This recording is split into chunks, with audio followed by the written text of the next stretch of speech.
شریعت کا علم پورا ہوتا تھا، طریقت سنت کا طریقہ پورا کا پورا ان کو سکھایا جاتا تھا، سنت طریقے پر عمل کا عاملین بنایا جاتا تھا، پھر طریقت کے طریقے کے ساتھ حقیقت کا علم ان کے دل کے اندر بیٹھا جاتا تھا، یعنی قلب میں گویا کہ کلمہ لکھ دیا جاتا تھا، ایمان کا چراغ جلا دیا جاتا تھا، اور دلوں کے اندر جو روشنی ہوتی تھی وہ اللہ کی معرفت کی شکل میں ان کو حاصل ہوتی تھی، اور پھر اللہ پاک اسی روشنی کو پھر دوسروں تک پھیلانے کے لیے ان کو مستفید کرتے تھے۔ اس کے لیے یہاں کے جو پرانے رجواڑہ ہوا کرتے تھے، یہاں پر بڑی بڑی زمین جائیدادیں یہاں وقف کی شکل میں، یعنی اللہ کے نام پر وقف کر چکے تھے کہ جو بھی لوگ آئیں گے ان کی خدمت کے لیے، یعنی ان کی ضرورت کو پورا کرنے کے لیے، ضروریات زندگی تو خود بھی کاشت کریں گے، تو اس زمانے میں تو صرف زمین جائیداد ہوتی تھی تو اس کے لیے وقف کر دی جاتی تھی، تو یہ زمین جائیداد کا سلسلہ 1700 ایکڑ تک چلا گیا، اور یہاں سے سیوہر تک کا جو علاقہ تھا اس میں کہیں نہ کہیں یہ زراعت جائیداد کی شکل باقی تھی، جہاں سے سارا کا سارا وہ جو مال اسباب ہوتا تھا، غلہ وغیرہ وہ آتا رہتا تھا، اور لوگوں کی ضرورت پوری ہوتی تھی۔ یہاں بڑے بڑے محلات بنے ہوئے ہیں جو خانقاہ کی شکل میں لوگوں کی تربیت گاہیں ہوا کرتی تھیں، بڑا سا لنگر خانہ بنا ہوا تھا جہاں ہمیشہ لوگوں کو کھانے پینے کی جو بھی ضروریات ہوتی ہیں وہ پورا کیا جاتا تھا۔ یہاں شفا خانہ تھا، جو شفا یعنی دارالشفا کے اندر جتنے بھی لوگ مریض، جسمانی مریض ہوں، روحانی مریض ہوں، ذہنی مریض ہوں، عقلی مریض ہوں، سب کا علاج یہاں کے اللہ والوں نے کیا۔ اس کے بعد پھر ان کو دین اسلام کی طرف رغبت دلایا، تو اللہ کی معرفت دل کے اندر بیٹھی، اور آج دین اسلام کا پرچم جو دکھائی پڑ رہا ہے، یہاں چھوٹی سی مسجد، بڑی شاندار مسجد، جامع مسجد تیار ہو چکی ہے۔ یہاں کے مزارات کا سمجھیے کہ پورا کا پورا قافلہ یہاں پر موجود ہے، ایک نہیں، دو نہیں، 10 نہیں، 11 نہیں، پورا قافلہ کا قافلہ، یعنی 40 کی تعداد میں لوگ ہوا کرتے تھے، اور اسی 40 کی تعداد کو 40 دن کے لیے ایک جگہ اپنا مقیم ہو کے دین اسلام کو سیکھ کے، ایک قسم کا ورد وظائف کر کے، اور عاملین قرآن کے حروف در حروف کو سیکھ کے، اور اس کی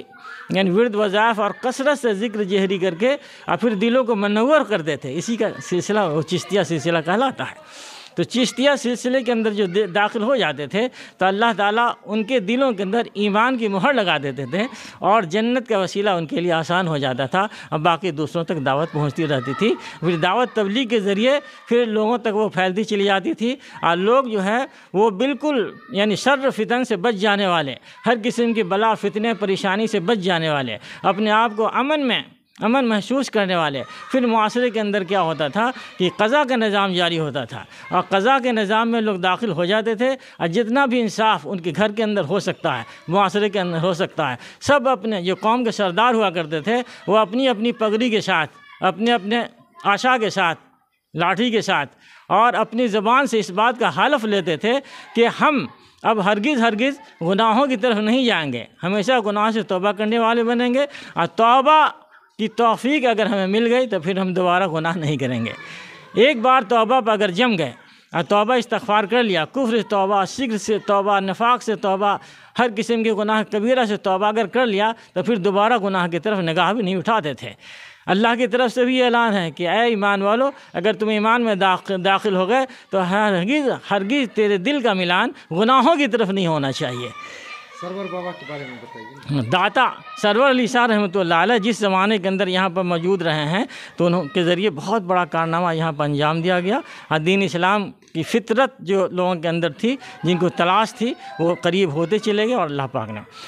ان کے ذریعے یہاں پر اتنی بڑی خانقاہ، اتنی بڑی مرکز، اتنے بڑے مجاہدین کا سلسلہ یہاں پر قائم ہو گیا کہ اللہ پاک نے ان کے ذریعے تمام لوگوں کو اس کا فائدہ پہنچانا شروع کیا۔ چھوٹا موٹا بازار بھی دکھائی پڑ رہا ہے یہاں پہ، چھوٹا موٹا وہ غوث پاک کا پیر استھان بھی دکھائی پڑ رہا ہے، یہاں پر مجاہدین کا قلعہ بھی دکھائی پڑ رہا ہے، اور وہاں شاہی جامع مسجد بھی دکھائی پڑ رہی ہے، یہاں کربلا کا میدان بھی دکھائی پڑ رہا ہے۔ یہ ساری چیزیں جو ہیں وہ دادا سرور اللہ شاہ رحمۃ اللہ علیہ کے طفیل ہی میں یہاں کے مسلمانوں کو ملی ہیں، اور باقی ان کے طفیل ہی ہیں جو اس کا فائدہ اٹھا رہے ہیں۔ زمین جائیداد کاشت میں جو کچھ بھی ہوا کرتی تھی، تو یہاں جو کاشت اچھی سے اچھی ہو سکتی ہے اس کا یہاں ریسرچ ہوا کرتا تھا، اور اچھے سے اچھے کاشت میں باغبانی کا مشن، نہر کھدوا کے اس میں مچھلی کا مشن، مرغی پالن کا مشن، بطخ پالنے کا مشن، اور بکرے پالنے کا مشن، گائے کا مشن، یہ ساری چیز گوا کے ایسا تھا کہ دودھ کی دریا بہہ گئی تھی، اور مچھلی بھی کثرت سے ہوا کرتا تھا، اور کھانے پینے کا جو بھی سامان سیزن کا ہو سکتا ہے وہ ساری چیزوں کو اللہ والوں نے یہاں پر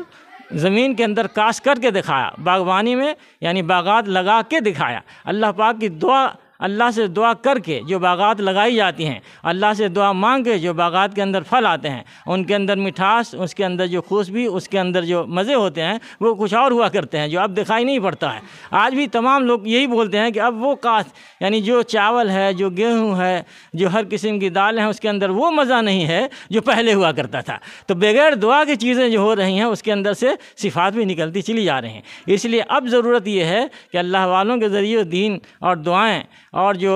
بروزہ بندوں نے یہاں پر اعمال کو سکھایا ہے، اس عمل کو کر کے دوبارہ اپنی زندگی کے اندر وہ فطرت اپنے اندر داخل کر سکتے ہیں، اور وہ ساری خوبیاں جو بھی کرنے والے بنیں گے اللہ تعالیٰ ان کو ضرور دکھا دے گا۔ ہاں، یہاں پر کسی قسم کا یعنی بینڈ نہیں ہوتا ہے، آج بھی ہر قسم کے لوگوں کا آنا جانا موجود ہے۔ یہاں پر ایک جھاڑ بابا ہیں، تو ان کے ذریعے یہاں پر اچھا خاصا دیکھا جا رہا ہے کہ ان کو بہت ساری معلومات نہ ہونے کے باوجود صرف وسیلہ لیتے ہیں اور جس کو بھی جون سی دعا دے دیتے ہیں ان کو لگ جاتا ہے اور وہ شفا یاب ہو ہوتے ہیں۔ ہر قسم کے مریضوں کو دیکھتے ہیں کہ یہاں پر روزانہ صبح سے شام تک تانتا لگائے رہتے ہیں، بھیڑ لگی رہتی ہے اور ان کو گھیرے رہتے ہیں، جبکہ بیچارے بہت معلومات والے بھی نہیں ہیں۔ اور باقی جو یہاں کے خادمین ہیں وہ نگرانی کرتے ہیں۔ بڑی خانقاہ کا جو ہال گر رہا ہے اس کی مرمت وغیرہ کرنے کی ضرورت ہے، سرکاری غیر سرکاری دونوں طریقے سے اس کو دیکھنے کی ضرورت ہے۔ جو تعلیم تربیت کا پورا نظام یہاں پر چل رہا تھا اس نظام کو چلانے کی ضرورت ہے۔ یہاں پر جو یعنی گاؤں کے اندر یعنی یہاں جو جائیداد کی چیزیں بچی ہوئی تھیں، یہاں پر جو اسکول وغیرہ یا کنسٹرکشن کی شکل بننے کا سرکاری طور بھی تھا، اس کے اندر بھی جو خوبیاں تھیں اس کو لوگوں نے نظر انداز کر دیا ہے۔ تو اس نظر اندازی کو ہٹا کے پھر دوبارہ اس پر توجہ دینے کی ضرورت ہے اور پورے دین اسلام والوں کو اس پر متوجہ ہو کے اپنے کام کو بڑھانے کی ضرورت ہے۔